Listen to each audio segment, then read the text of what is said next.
During dinner, my parents said the entire inheritance would go to my sister, not to an adopted daughter like me. But when I became rich, they demanded a share. The first time my mother called me lucky, I was 9, balancing on a wobbly stool at the kitchen sink because the faucet didn't reach the bottom of the dish bin. The water was too hot.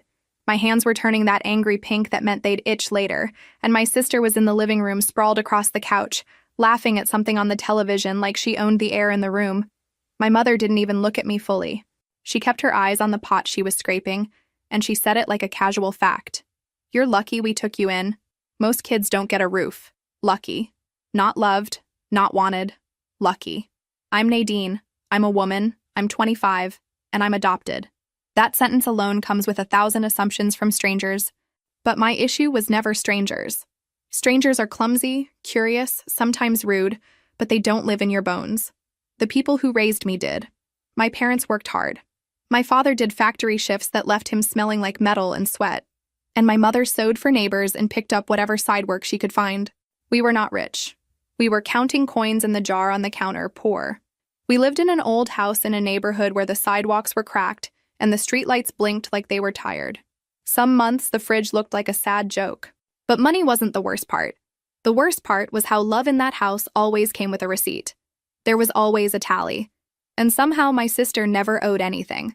My sister was older, biological, and treated like she came with an invisible warranty. If she had a bad day, it was a crisis.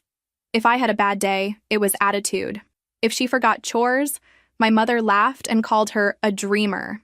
If I forgot something, my mother went cold and reminded me, "We didn't have to take you." My father wasn't loud all the time. That would have been easier to name. He was mostly quiet, which somehow made him scarier. He'd sit at the table with a stiff jaw and just watch everything like he was waiting for someone to mess up so he could justify being angry. When he did speak, it was short.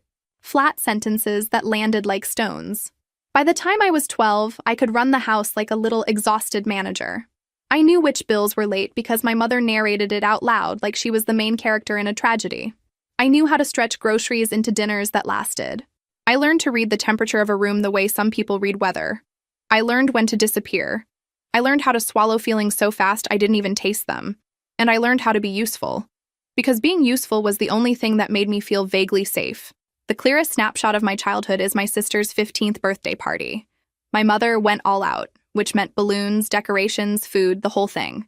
Neighbors came with gifts and big smiles. My sister posed for pictures like she was on a magazine cover. I floated around refilling cups, wiping spills, and quietly managing the chaos. At one point, a woman I didn't recognize asked my mother, "And who is she?" My mother didn't even hesitate.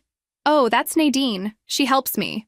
Like I was a neighbor kid she'd hired for the afternoon. That night, after everyone left, my mother hugged my sister and said, "You deserve the best." Then she looked at me and said, "Don't sulk. You should be grateful." I wasn't sulking. I was empty. There's a difference. When I turned 18, I moved out as fast as I could manage, which wasn't fast because I had no money and no safety net. I rented a tiny room in a crowded house with one bathroom that always smelled like cheap cleaner and old damp towels. The walls were thin enough that I could hear other people's lives through them, which was somehow both comforting and depressing. I didn't have a car. I took the bus everywhere. Sometimes I walked because the bus schedule didn't care that I had to work. I got a job at a convenience store a few blocks from my parents' house, mostly because it was close enough that I could make it on foot if the bus was late. The store wasn't glamorous, but it was mine. It gave me structure. It gave me a paycheck. And it gave me one person who saw me. My coworker was a woman around my age, and from the first week, she had this quiet, watchful way of noticing things without making you feel inspected. She didn't ask invasive questions. She didn't do that fake pity voice. She just treated me like I mattered, which sounds dramatic, but when you grow up with conditional affection, being treated normally feels like a miracle. The first time she saw my mother in the store, she waited until my mother left, then said low and certain, "She doesn't talk to you like a mother." I laughed like it was a joke because my body didn't know how to accept the truth without deflecting. But the sentence stuck. Even after I moved out, I kept going back to my parents' house. Not because I wanted to, but because guilt was wired into my spine. My mother would call with that heavy sigh and say she worried. If I didn't visit, she'd tell people I'd forgotten where I came from. If I did visit, she'd find something to criticize, then mention how much they'd sacrificed, then ask for a little help with something. It was always framed like a family thing, like I was part of the team, but I wasn't. I was the bench player they only remembered when they needed someone to run onto the field and take a hit. I knew I wasn't loved the same way. I knew it. I felt it in the way my sister's name was said with warmth and mine was said like someone stepping in gum. But knowing something and accepting it are two different beasts.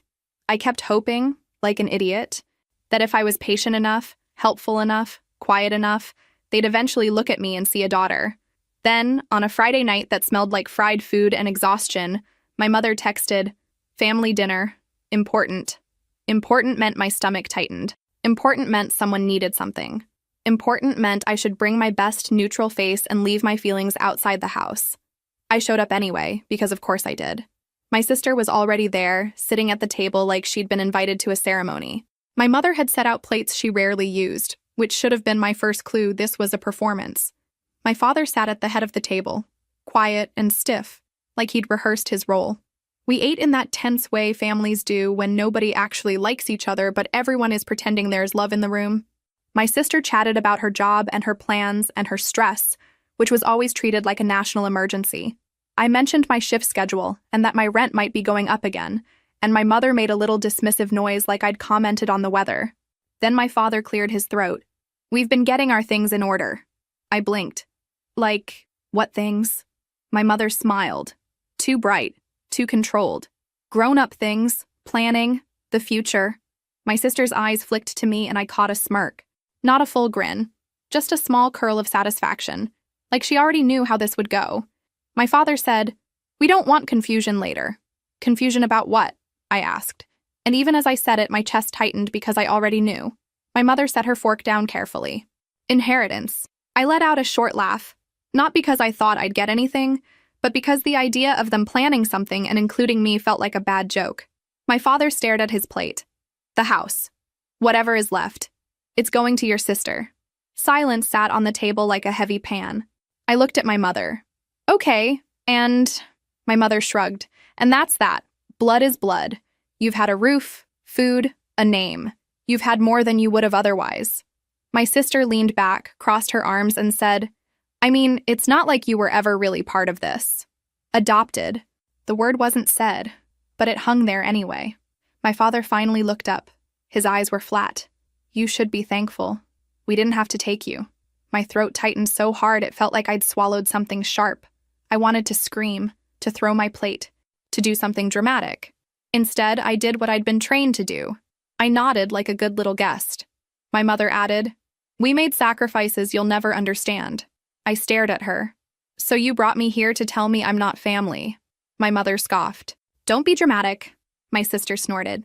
"Here we go."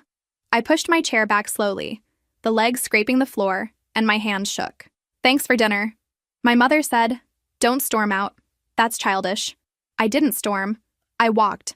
I walked out of that house and down the street and kept walking until the neighborhood got quiet and my lungs burned. In my rented room, I sat on my bed and stared at the wall. The silence wasn't peaceful. It was loud. My sister's voice kept replaying, "You were never really part of this." I didn't sleep. I scrolled aimlessly on my phone, watching strangers' lives through a screen because mine felt like it had been put on pause. I thought about calling my coworker, but pride stopped me. I thought about calling my mother and begging for what exactly?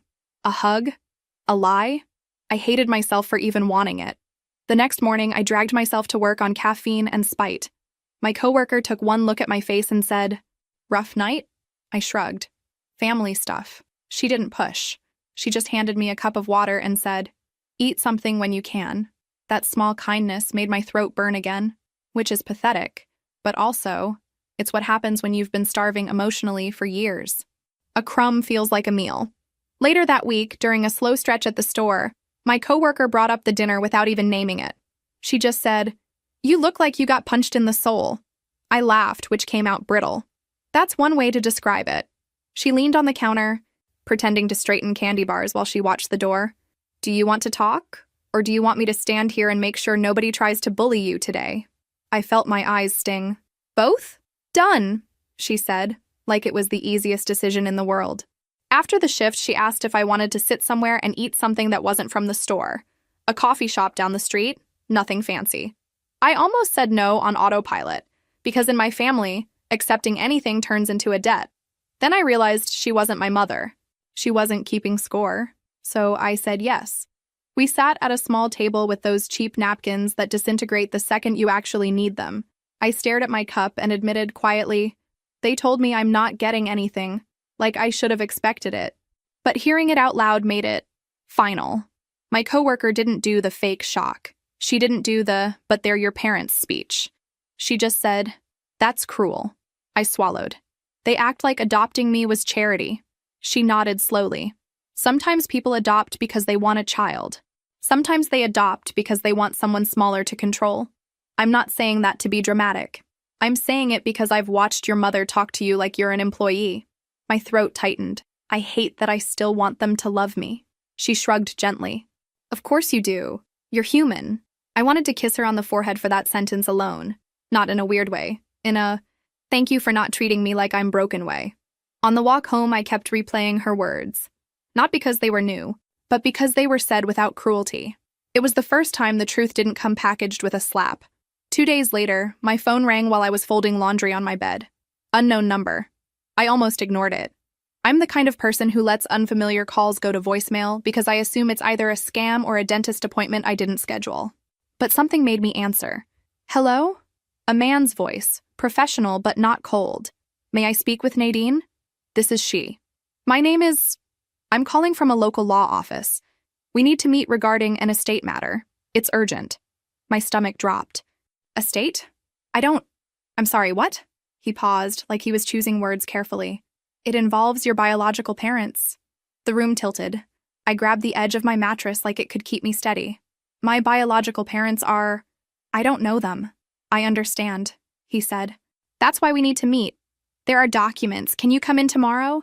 My brain tried to protect me by insisting this was a scam, except he didn't ask for money. He didn't ask for account numbers.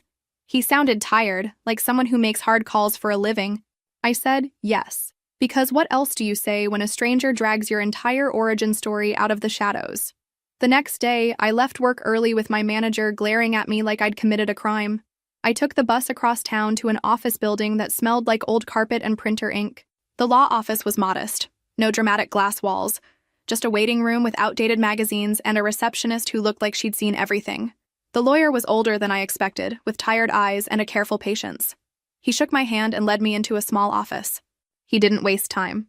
"I'm sorry to tell you this, Nadine, but your biological parents passed away recently in a car accident."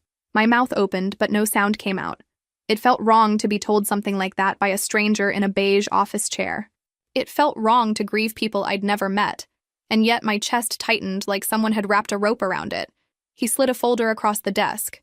"They left a will. You are named as the sole heir." I blinked hard. "That's not possible." "It is," he said gently. "They updated their will after confirming your identity. How would they even—" I stopped because my voice was starting to shake and I hated that. I hated crying in front of people who had nothing to do with me. He opened the folder and explained the basics. My biological parents had built a small home renovation business. Nothing huge, not some dramatic corporate empire. Just local work. Kitchens, bathrooms, porches, the kinds of projects that keep towns running.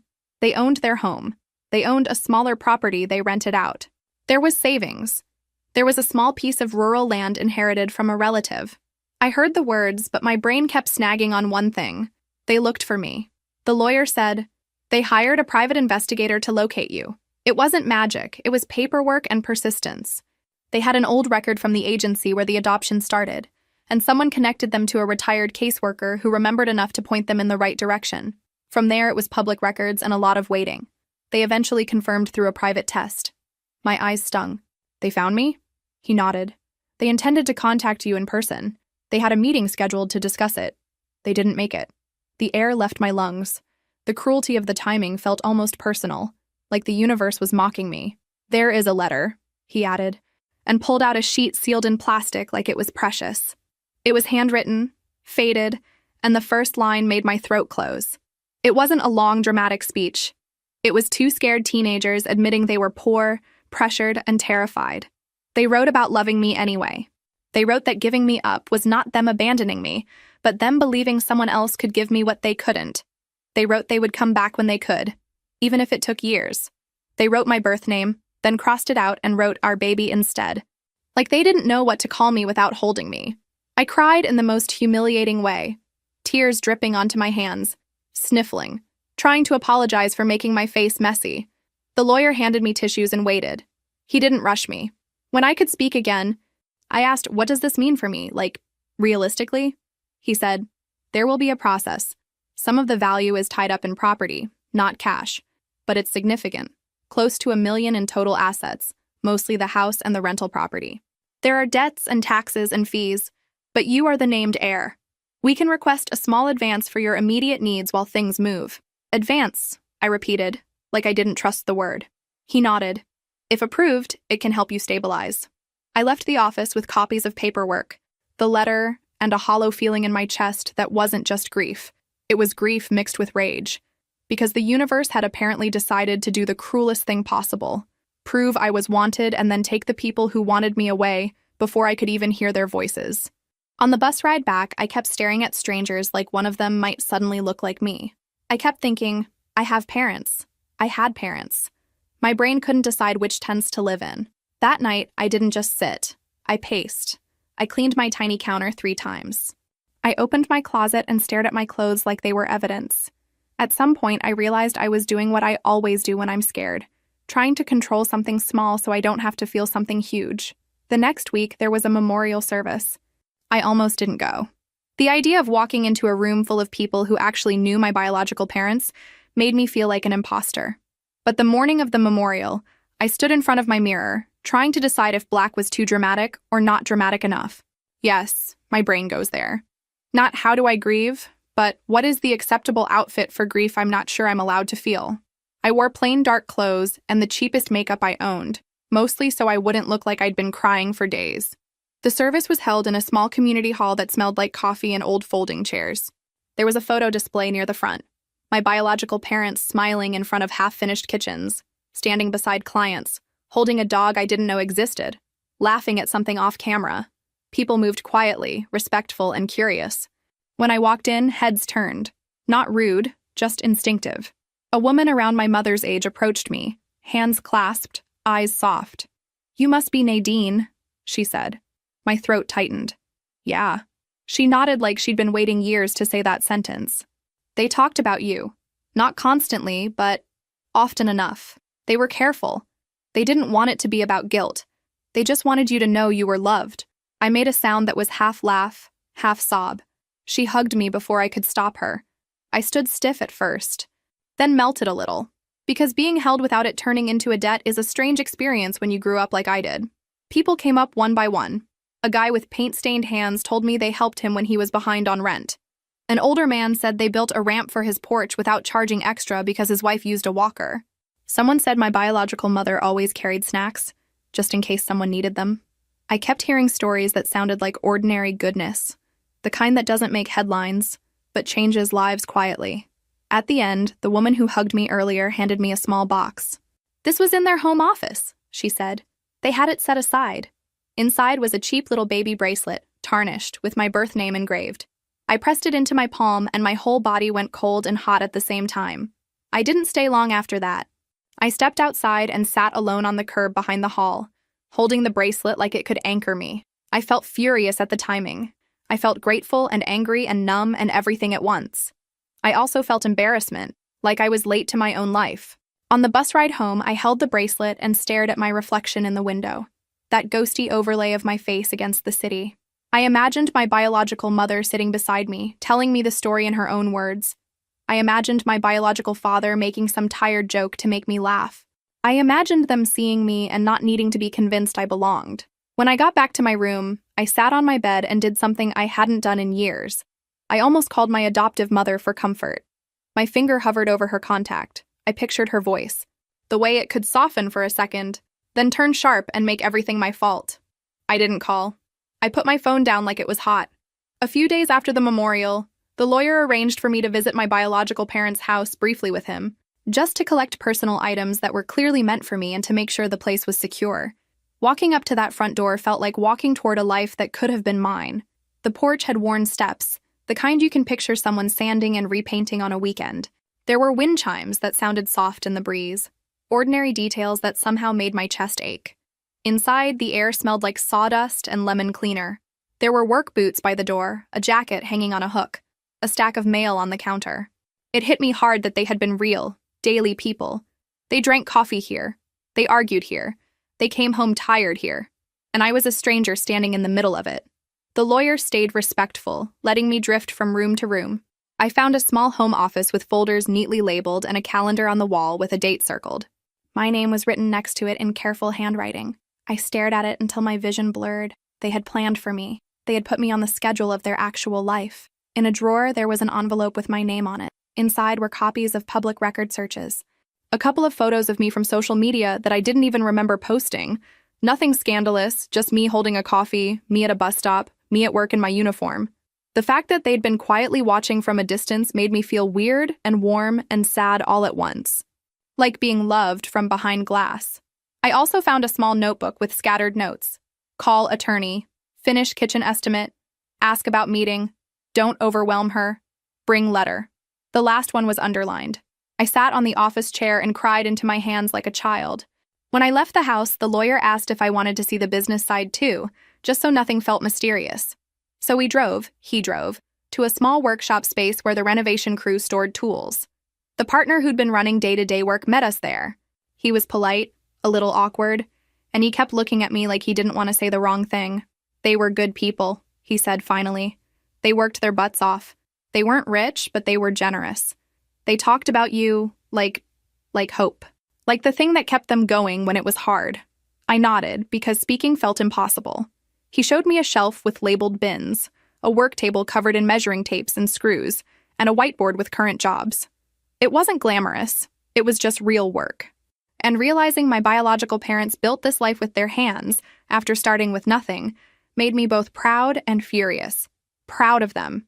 Furious that I didn't get to hear them tell me themselves. A few days later, the lawyer called and said the advance had been approved. About $15,000. I stared at my bank app like it was a prank.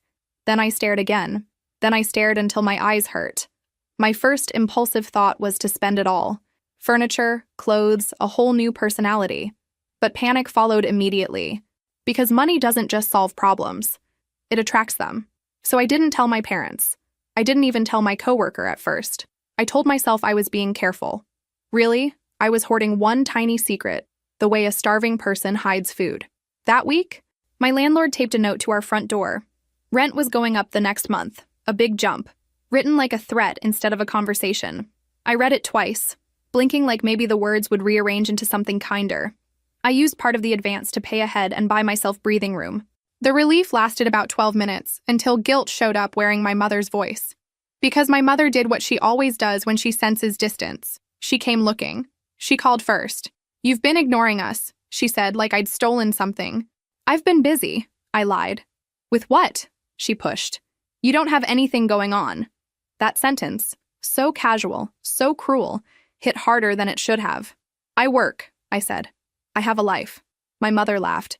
"Don't get defensive. We're just checking on you." The next day, she checked on me by showing up at my job. During a rush, when there were customers in line and my manager was already irritated, my mother walked in with her loud, sweet voice, the one she uses when she wants an audience. "There she is," she announced. "My daughter." My manager looked over, annoyed. Customers stared. My mother hugged me in front of the register like we were filming a commercial. Then she leaned in and whispered, "You look better.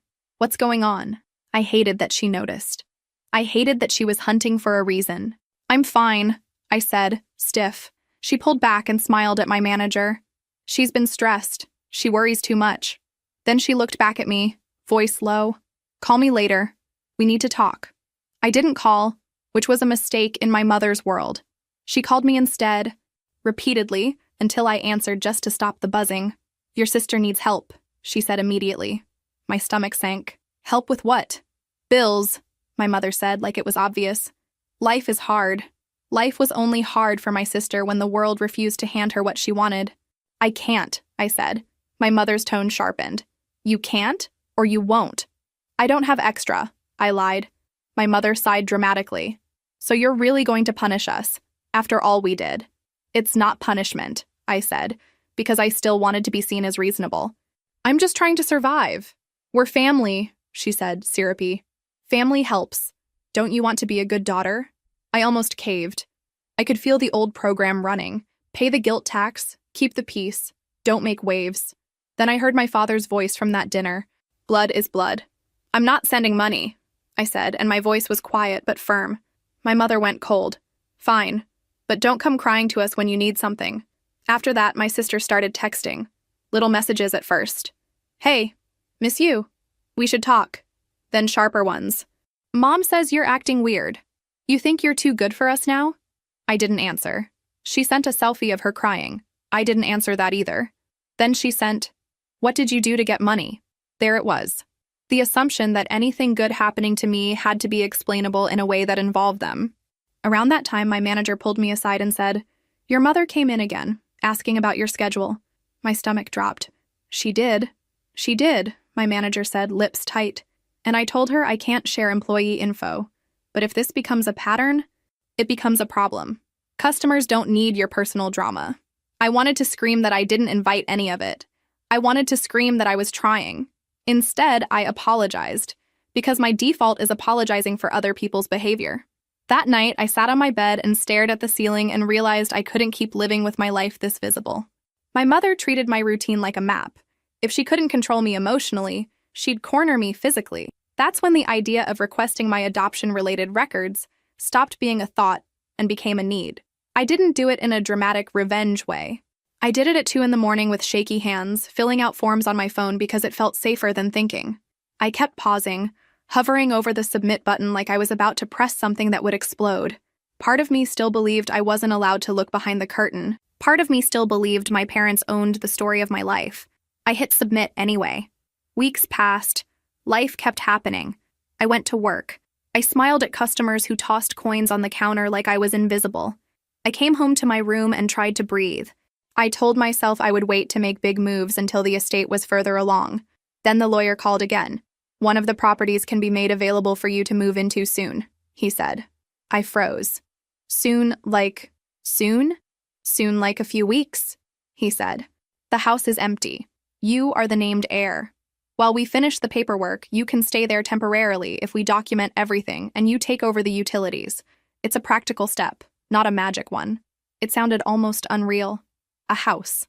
A real house. Not a room with a lock and a shared bathroom. A place where I could close a door and have it be mine.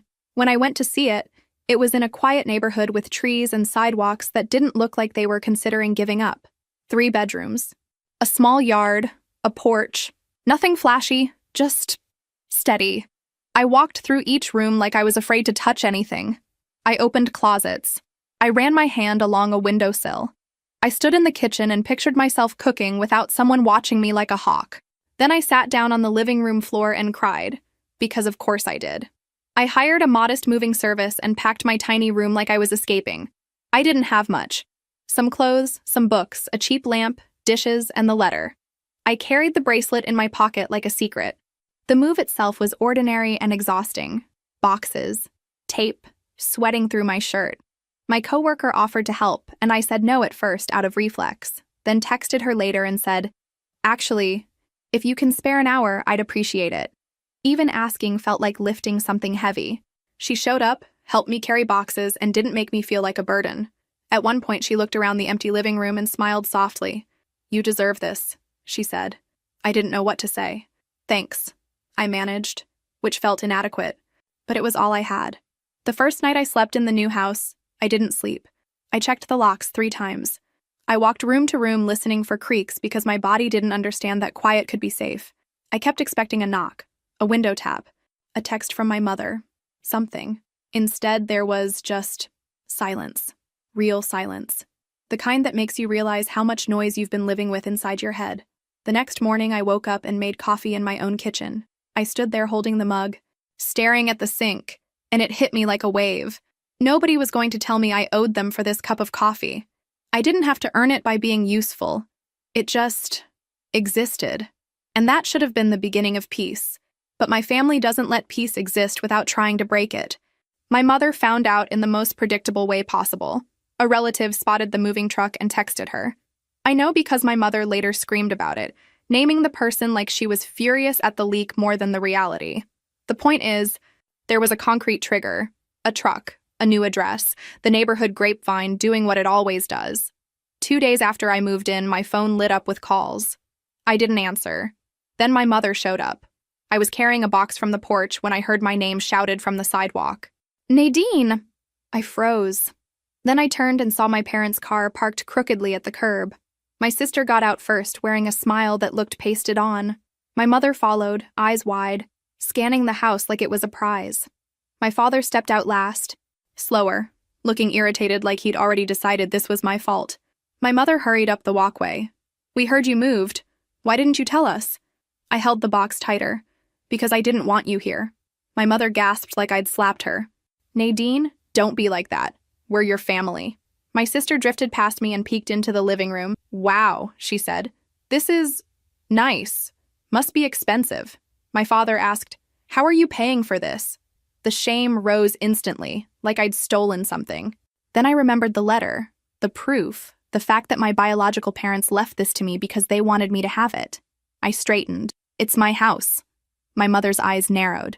How? I don't have to explain, I said, and I hated that my voice shook. I wanted to sound like an adult. Instead, I sounded like a kid asking permission. My mother stepped closer. Don't be rude. Let us inside. We want to see. No, I said louder. You need to leave. My sister scoffed. Money really did change you. I didn't have money before, I snapped, surprising myself. I had nothing, and you still treated me like I was the problem. My mother's eyes filled with tears. We're just happy for you. We want to be part of your life. My father muttered. This is ridiculous. I set the box down and stood between them and my front door. You can't just show up. You can't just walk in. My mother waved a hand, dismissing the concept of boundaries. We raised you. Don't start acting like a stranger. I am a stranger, I said, and the truth of it hit me as I said it. You made me one. My sister crossed her arms. If you're going to be dramatic, we'll leave, but don't come crying when you need us. My mother leaned in, voice soft and poisonous. Pride comes before a fall. I stared at her. Please go. My father grabbed my mother's elbow and pulled her back toward the car. My mother kept looking over her shoulder like she expected me to chase her and apologize. I didn't. When they drove off, I went inside, closed the door, and slid down to the floor shaking. I wasn't proud. I wasn't triumphant. I was terrified. Because for the first time, I'd told them no and didn't take it back. The next morning, there was a handwritten note in my mailbox. No name. Just, pride comes before the fall. My stomach turned. It sounded like my mother, but it could have been anyone. Either way, it wasn't about safety. It was about control. So I handled it like an adult, not a character in a movie. I replaced my mailbox with a locking one. I put up a cheap door camera. I told myself if anyone wanted to be dramatic, they could be dramatic on video. Nothing happened after that, which almost made it worse because it proved the note was meant to rattle me, not harm me. A couple of days later, my sister showed up alone, carrying 2 overstuffed trash bags like luggage. She stood on my porch like she'd been dropped there by fate. You're home, she said. My whole body went tense. What do you want? She sighed like I was the difficult one. I need to stay here for a bit. I blinked. No. She rolled her eyes, already pushing past the word. I'm serious. The place I'm in is complicated. What does complicated mean? I asked. And I hated that part of me still wanted to help. It means my roommate is being a psycho and I'm not dealing with it, she said. You have space. I saw it. You're not staying here, I said. You didn't ask. You just showed up with bags. She scoffed. Because if I ask, you'll say no. That's not a reason, I snapped. That's the reason you shouldn't be here. She stepped closer, lowering her voice.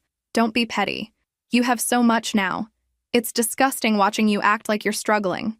I felt something hot flash up. You don't know what I have, she laughed. Everybody knows you got money. Mom said you've been acting different, like you're hiding something. Get off my porch, I said. Her face twisted. You're really going to turn your back on me? You turned your back on me my whole life, I wanted to say.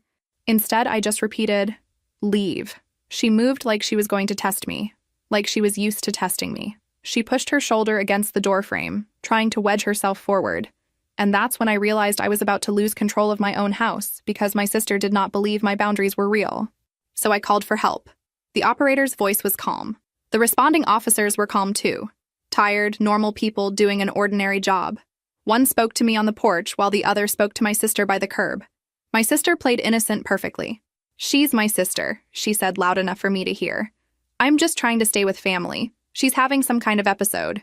I felt like I was going to throw up. There it was, the narrative. I was unstable. I was dramatic. I was the problem. I showed the officer my sister's texts.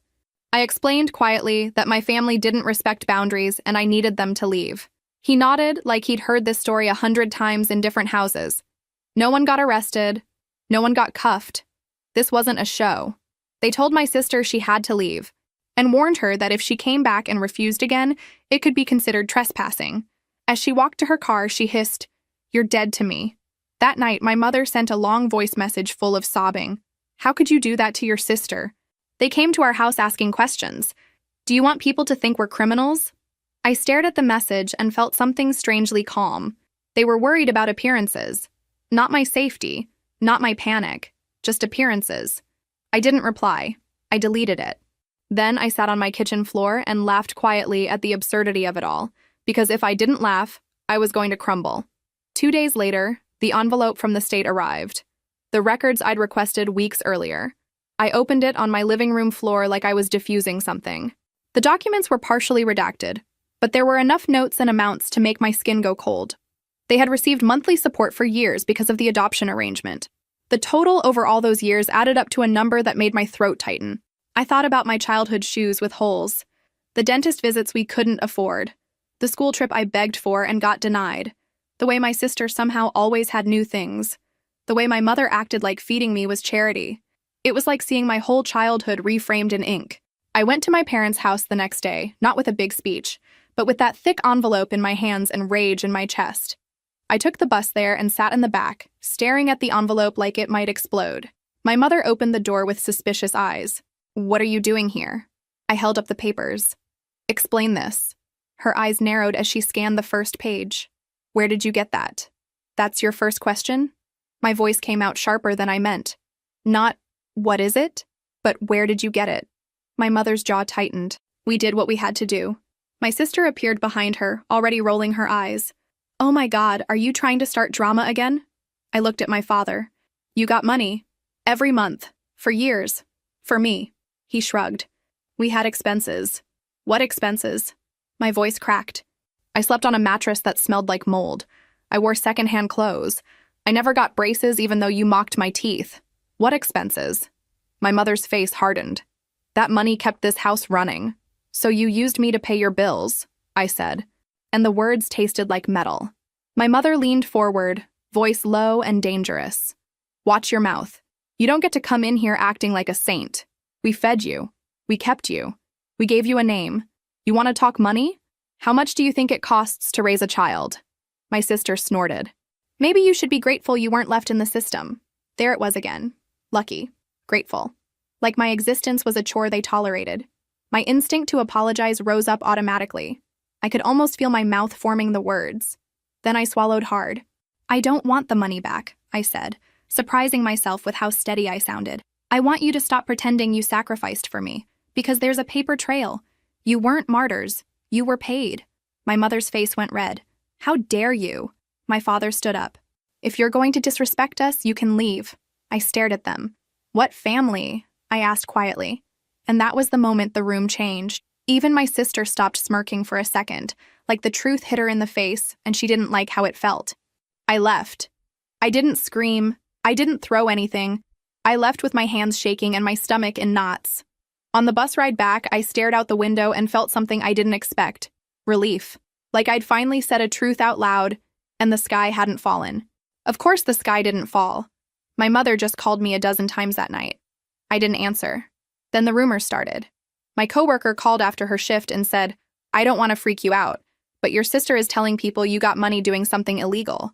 Like, shady stuff." I felt cold spread through my chest. "Of course she is. And there's a fundraiser post," she added. "It has your childhood photo. It says you abandoned your family, and they need help." My mouth went dry. "Send it." When I saw it, rage rose so fast I felt dizzy. My face as a kid. The caption calling me cold, Comments from people who didn't know me saying things like family is family and don't forget where you came from. There was a donation link. People had already given money. I sat at my kitchen table staring at my own face and thought, so this is what they do when they can't control me privately. They make me a villain publicly. I did something reckless, but not cinematic. I didn't show up screaming with a megaphone.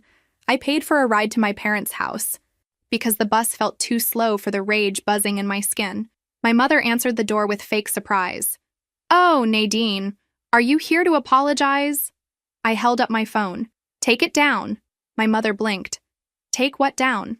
"The fundraiser, the lies." My picture. My mother's face hardened. "Your sister is just trying to help. We need assistance. Bills are high."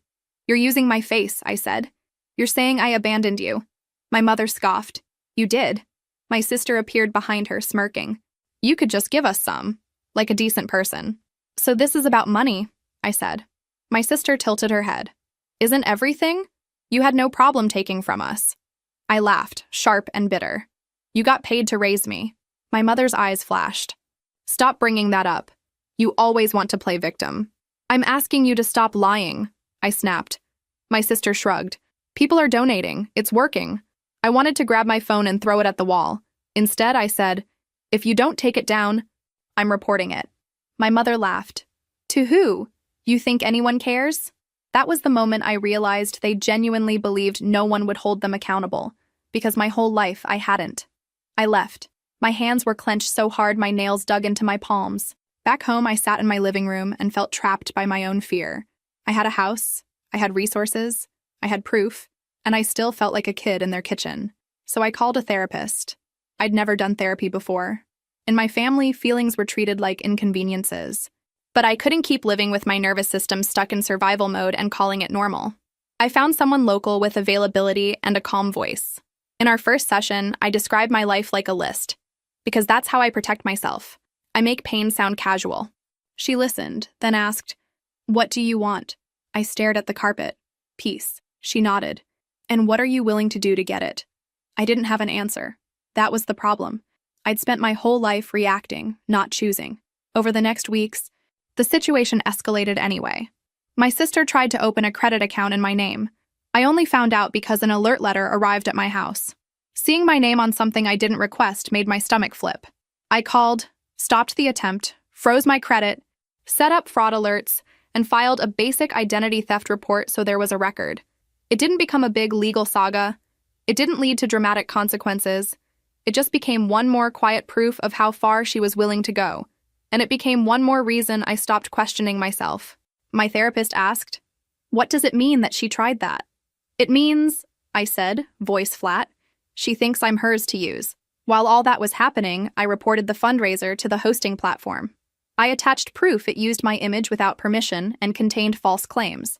They asked for more documentation. I sent everything: screenshots, texts, the letter from the lawyer, the fraud alert. Then I waited, because that's what real life is. Waiting.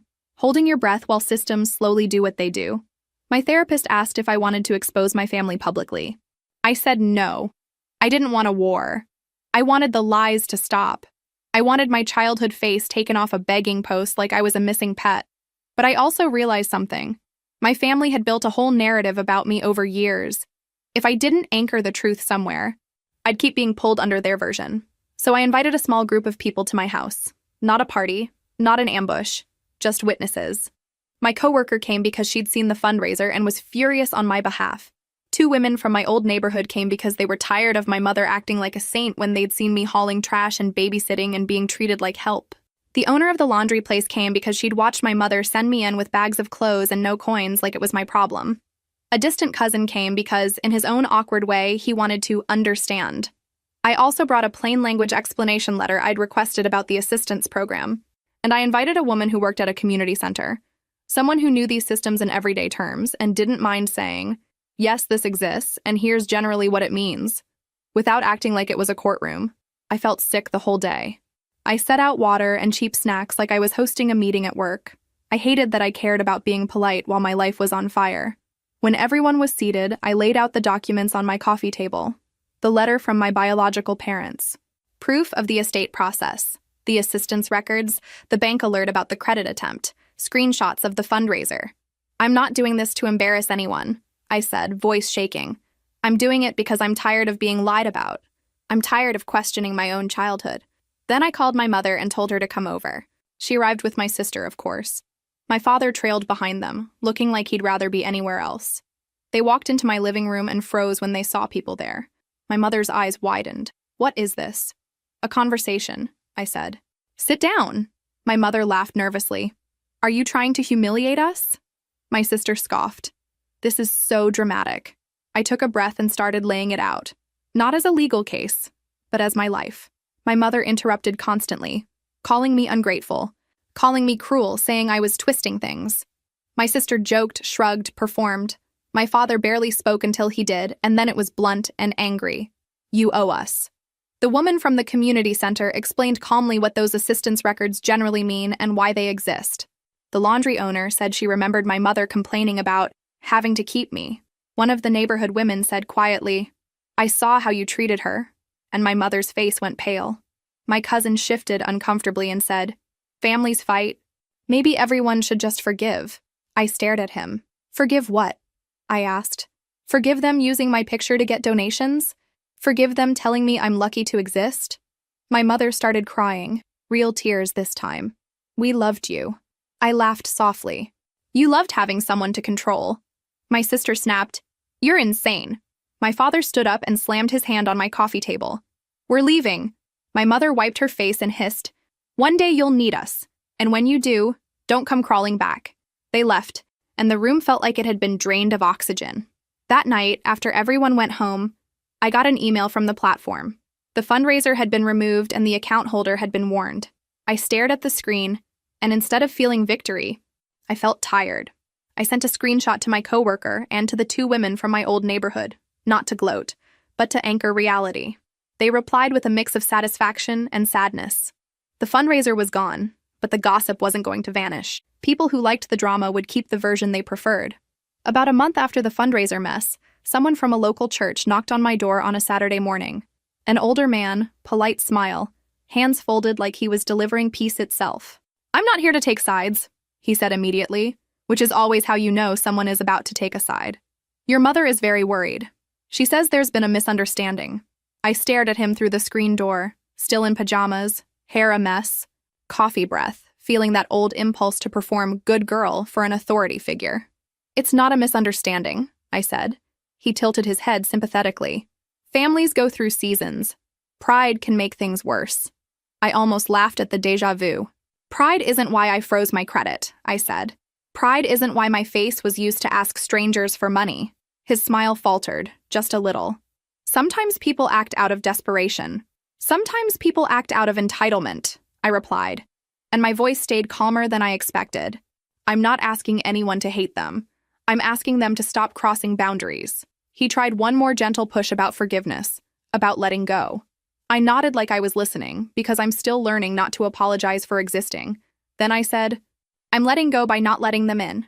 That's what letting go looks like for me. He hesitated, then gave a quiet, I'll pray for you, and left. When the door closed, I didn't feel triumphant. I felt shaky, but I also felt something new. The shaky feeling didn't automatically turn into guilt.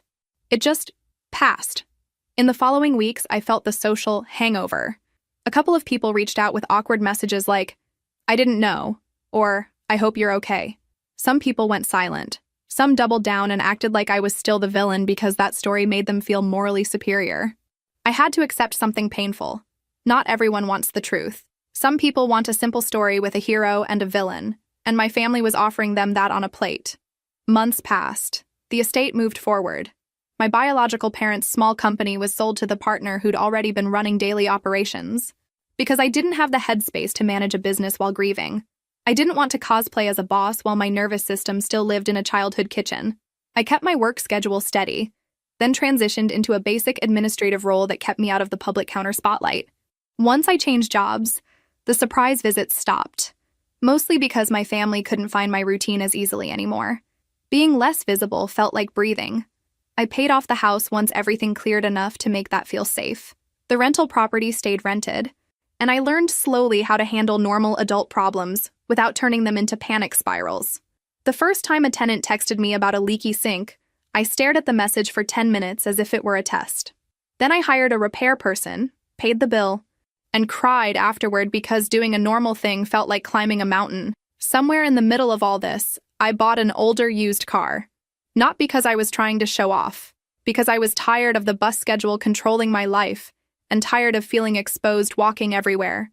The first time I drove alone to a grocery store, I sat in the parking lot with my hands on the steering wheel and realized I wasn't waiting for permission anymore. I was just living. My therapist did an exercise with 2 empty chairs, one for each biological parent, and told me to say what I needed to say. I thought it would feel silly. It didn't. It felt like someone cracked open a locked room inside me. I told the empty chairs, voice shaking, that I spent my whole life believing I wasn't worth much, that I was told I should be grateful just to exist, that their letter was proof I wasn't disposable, that I was furious they didn't get to find me sooner and furious that the reunion was stolen by timing, that I was trying to build a life that didn't revolve around fear. I cried until my face ached. I didn't feel instantly healed. I felt human. I still get updates sometimes. My coworker hears things from old customers and she'll say, "Your mother is still talking," like it's a weather report. My sister is still in the same cycle, blaming everyone else for her mess. My parents are still in the same house, still making the same choices. There was no dramatic collapse, no redemption montage, no perfect ending. There was just me, waking up in my own house, making coffee, and realizing my stomach wasn't clenched. Some mornings I still get the urge to unblock my mother just to tell her off one more time. I'm not proud of that. Some days I still replay that dinner where my father said blood is blood and imagine myself standing up sooner. Some days I still feel like I'm overreacting because that's what being dismissed for years does to your brain. But then I look at the bracelet and the letter. I look at the quiet kitchen. I look at the lock on my mailbox and the little camera by my door that nobody has tested again. I look at the bills I pay without anyone shaming me for taking up space. And I remember the simplest truth I had to learn the hard way. I don't owe anyone my peace. I used to think closure meant seeing them suffer. I'm not proud of that thought, but it's true. When you've been treated like trash, part of you wants the people who did it to feel your pain. But closure started to look different.